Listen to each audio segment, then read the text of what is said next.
ଏବେ କେଜରିୱାଲ ରାଜ୍ୟସଭାକୁ ଯିବେ, ଇଏ କ'ଣ ମାନେ ଜଣେ ମୁଖ୍ୟମନ୍ତ୍ରୀ ରାଜ୍ୟସଭାକୁ ଯିବେ, ଏ ଯୋଉ ଚର୍ଚ୍ଚା ହଉଛି, ଚର୍ଚ୍ଚା କିଏ କରୁଛି, କାହିଁକି କରୁଛି ବୋଲି ଆପଣ ଭାବୁଛନ୍ତି? ମୁଁ ତ ସେୟା ଜାଣିବାକୁ ଚାହୁଁଛି। କିଛି ଦିନ ତଳେ କହୁଥିଲେ କେଜରିୱାଲ ପଞ୍ଜାବର ମୁଖ୍ୟମନ୍ତ୍ରୀ ହେବେ, ସପ୍ତାହେ ଯାଇନି ଏବେ କହୁଛନ୍ତି କେଜରିୱାଲ ରାଜ୍ୟସଭାକୁ ଯିବେ। କିଏ ଖବର ଦଉଛି? ଏ ଖବରର ଆଧାର କ'ଣ? କେଜରିୱାଲଙ୍କ ନାଁରେ ଆରମ୍ଭରୁ ଅଦ୍ଭୁତ ଅଦ୍ଭୁତ ହାସ୍ୟାସ୍ପଦ କୁସ୍ଥା ପ୍ରଚାର ହେଇଛି। ଆପଣଙ୍କର ମନେ ଥିବ 2022 ଇଲେକ୍ସନ ବେଳେ କୁହାଗଲା କେଜରିୱାଲ ଚାହୁଁଥିଲେ ପଞ୍ଜାବକୁ 2 ଭାଗ କରିବେ ଏବଂ ଗୋଟେ ଭାଗରେ ସେ ନିଜେ ପ୍ରଧାନମନ୍ତ୍ରୀ ହେବେ।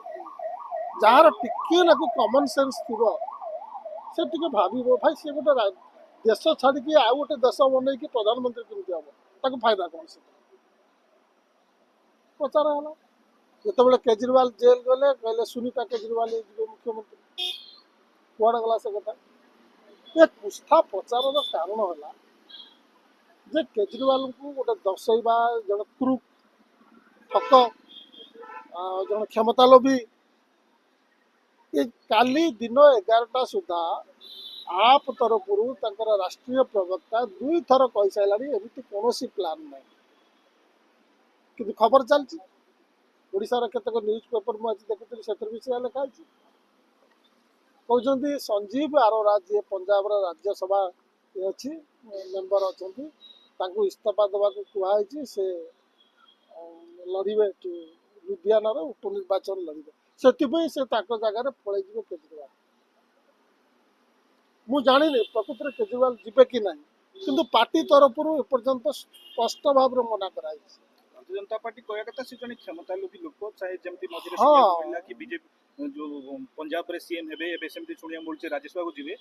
ବାରମ୍ବାର ବାରମ୍ବାର ବାରମ୍ବାର ଗୋଟେ ଚେଷ୍ଟା ଚାଲିଛି, ଯେମିତି ରାହୁଲ ଗାନ୍ଧୀ କି ପପୁ, ଗୋଟେ ମିଡିଆ ଭିତରେ ଗୋଟେ ସିଷ୍ଟମ ଅଛି, ଇକୋ ସିଷ୍ଟମ। ରାହୁଲ ଗାନ୍ଧୀକୁ ପପୁ କହିଦିଅ, ୟାକୁ କ୍ଷମତା ଲୋଭୀ ଦେଖେଇ ଦିଅ, ଗୋଟେ ଚକ୍ରାନ୍ତ ମୂଳକ ଭାବେ ଚାଲିଛି। କୋଉଠି ନା କୋଉଠି ନିଶ୍ଚିତ ଭାବରେ ଦିଲ୍ଲୀର ଜନତା ଜନାଦେଶ ଦେଇଛନ୍ତି ବିଜେପି ସରକାର। ତାଙ୍କର ଅନେକ ମୁଖ୍ୟମନ୍ତ୍ରୀ, ଡେପୁଟି ସିଏମ୍, ଅନ୍ୟ ସ୍ୱାସ୍ଥ୍ୟମନ୍ତ୍ରୀ ଆମ୍ ଆଦମୀ ପାର୍ଟିର ସମସ୍ତେ ଜେଲରେ ରହିଲା ପରେ ବି ତାର ବି ଇମ୍ପାକ୍ଟ କିଛି ପଡ଼ିଲାନି ଭୋଟିଂ ଉପରେ। ପୁଣି ବିଜେପିକୁ ସମର୍ଥନ ଦେଲେ, ଜନାଦେଶ ଦେଲେ ଦିଲ୍ଲୀ। ଆପଣ କେମିତି ଦେଖୁଛନ୍ତି? ତାର ଇମ୍ପାକ୍ଟ ତ କିଛି ପଡ଼ିଲାନି।